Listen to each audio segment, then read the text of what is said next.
Juste introduire un petit... Ok, deux points ici que vous soulevez qui sont importants, c'est de dire, mais si les citoyens décident, ils peuvent décider potentiellement toutes sortes de choses. Est-ce qu'on va mettre des limites? Alors, il y a des exemples de type décision, avortement, c'était cité. Il y a des exemples de type budget, dette et tout ça.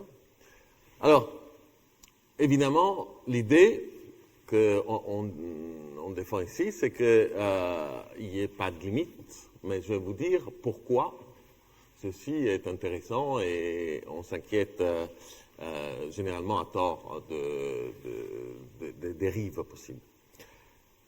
En fait, ce qu'il faut voir, c'est qu'on n'est pas en train de comparer un système où les citoyens décident de tout à un système où certaines choses sont protégées. Nous sommes dans un système, revenons au niveau national et puis après on viendra au niveau local, nous sommes dans un système où les personnes qui décident des textes constitutionnels décident de tout. Donc ils peuvent mettre l'interdiction de l'avortement dans la Constitution, ils peuvent le faire. Et c'est qui ces personnes? C'est 3/5 du Parlement, donc une grosse majorité. Avec 3/5 du Parlement plus l'exécutif, on peut mettre l'avortement en France. Donc ma question est, ici, qu'est-ce qui est plus dangereux, en fait? C'est ça la question. Est-ce que c'est plus dangereux de donner à une majorité renforcée d'élus le pouvoir de tout faire, ou alors c'est mieux de donner à la majorité simple de l'ensemble des citoyennetés ce pouvoir-là? À qui c'est mieux de le donner? Et donc, c'est une question aussi largement factuelle. Qu'est-ce qui se passe lorsqu'on a le RIC? Mais avant de revenir aux questions factuelles, et ça, je peux vous donner beaucoup d'informations là-dessus, puisque quand les RIC peuvent décider de tout, disons que ce qu'on observe, c'est que les conséquences sur des décisions de type avortement sont comparables à celles des régimes représentatifs, mais par contre, les pays qui marchent avec le RIC constitutionnel, donc le suprême, sont beaucoup plus protégés par rapport aux dérives autoritaires. C'est-à-dire qu'ils ont autant de chances d'avoir la peine de mort ou avoir l'avortement que les autres. Les décisions sont conservatrices ou progressistes, ça dépend, en fait, autant que les représentants, mais par contre, c'est beaucoup plus solide au sens où aussi les gens défendent leur système. Ils disent pas c'est pourri, les gens se sentent responsables des décisions qu'ils ont prises. Et donc, de ce point de vue, j'en reviens à un sujet qui est important, celui de l'économie, et qui est le résultat. Alors, comme vous savez, j'anticipe un peu, mais la plupart des études sur le RIC, et notamment le RIC constituant, sur la Constitution, a été faite aux États-Unis et en Suisse. Pour une raison très simple, c'est que aux États-Unis, il n'y a pas de RIC, mais au niveau local, c'est-à-dire au niveau des États, il y a à peu près la moitié qui ont le RIC, et dans la moitié, il y a encore la moitié qui ont le RIC, qui peuvent changer leur constitution. Donc, c'est très pratique, parce que ça permet de comparer, en fait, qu'est-ce qui se passe quand on l'a. Pareil en Suisse au niveau des cantons. Donc, l'effet le plus constant qu'on trouve du RIC, c'est une dette plus faible. S'il y a un résultat, que je dis, lequel est le plus solide, que tout le monde trouve le même, la dette plus faible. Alors pourquoi? Ça, allez voir pourquoi. Et en fait, ce qui se passe, c'est que il y a un vote, il y a un rejet systématique de tous les entreprises pharaoniques. Par exemple, on avait à Paris le Stade de France. Mais on avait aussi à Zurich le Stade de Zurich. Le nouveau, version 21e siècle, vachement bien. Non, les citoyens ont dit non, ça coûte vraiment trop cher et l'ancien est bien en fait. Il n'est pas plein. Ils ont dit non, donc c'est non. Les Jeux Olympiques d'hiver devaient se passer à Sion. Les citoyens de Sion ont dit on va faire une étude. Qu'est-ce que ça nous coûte? Qu'est-ce que ça nous rapporte? Non. ce qu'on a fait les Jeux olympiques d'hiver dans le passé ont été extrêmement lourds en termes d'endettement, donc on rejette, et ils ont rejeté. Donc nous, Français, nous avons le Stade de France, nous avons bientôt les Jeux d'hiver, nous avons eu les Jeux d'été, nous sommes terriblement endettés. La question est, c'est mieux, en fait, oui. L'alternative, c'est pas avoir quelqu'un qui fait de façon très vertueuse la gestion économique d'un lieu. L'alternative, c'est avoir la décision d'un certain nombre de personnes qui sont élues, ou alors d'avoir, sous le conseil éclairé des gens élus, avoir la décision populaire. C'est ça l'alternative. Et en fait, ce qu'on trouve, c'est que les gens, et c'est pas si étonnant, ils ne veulent pas s'endetter, en fait. Alors que quand on est élu, on n'endette pas soi-même. Il y a des discussions là-dessus, parce qu'il y a des gens qui mettent des super majorités, par exemple 60%, comme la Floride, ou des pays qui mettent des quorums, c'est-à-dire on exige que 50% des inscrits votent, par exemple, à l'élection. Il y a des choses comme ça, mais comme je vous montrerai, ça a des effets extrêmement négatifs, tout ça. Et la majorité simple, pour aussi bête que ça puisse être, ça fonctionne parfaitement bien. On se dit, mince, et si seulement 3 électeurs votent, et c'est parce qu'on se dit ça qu'on va voter. Et parce qu'on se dit ça qu'il n'y a pas 3 électeurs qui votent.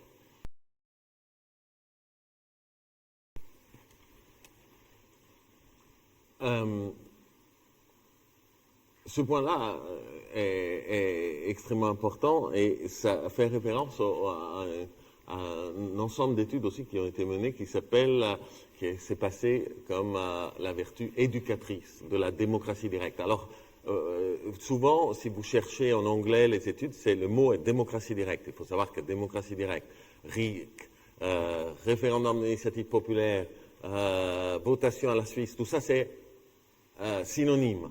On est en train de parler de la même chose. Donc, il ne faut pas s'attacher aux mots et ça va... Bon. Alors, lorsque la vertu éducatrice, c'est quoi? C'est le fait que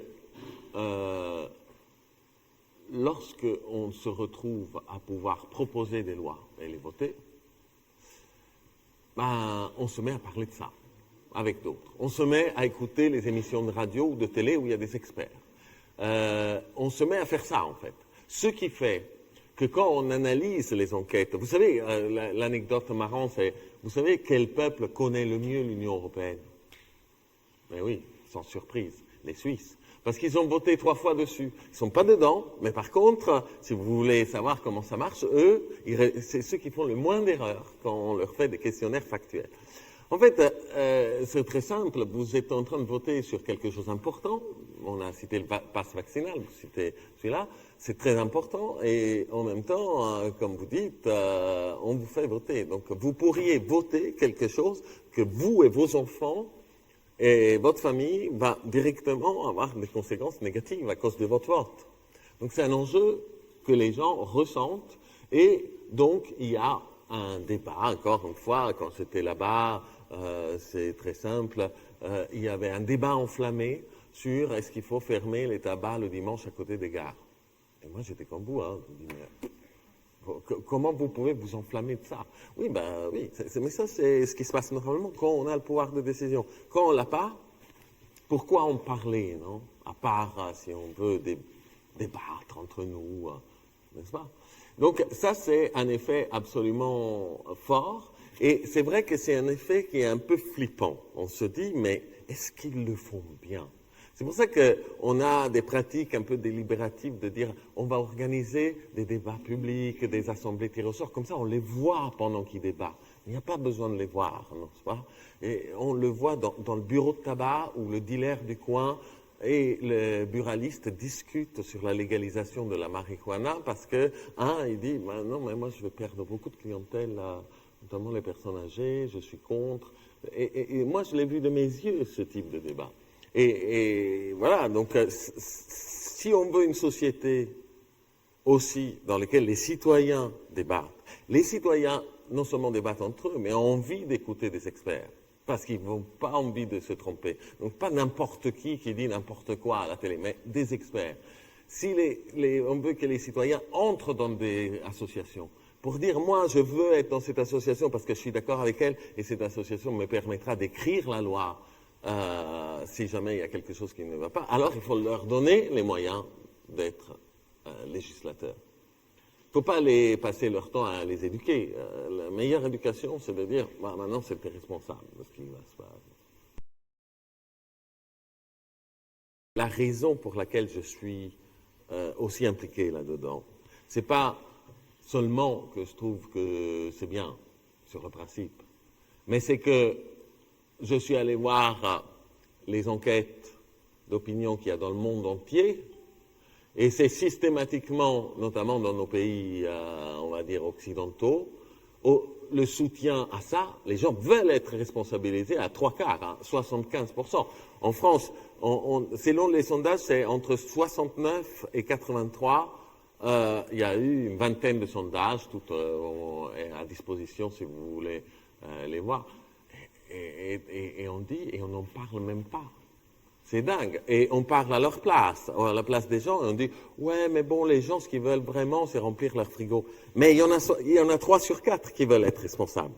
Donc, on va commencer peut-être par au moins faire un débat, le mettre un petit peu en pratique et voir si finalement c'est correct. En général, je pense qu'une démocratie marche bien, non pas si elle est parfaite, mais si quand les gens veulent des droits égaux pour tous, ils les obtiennent.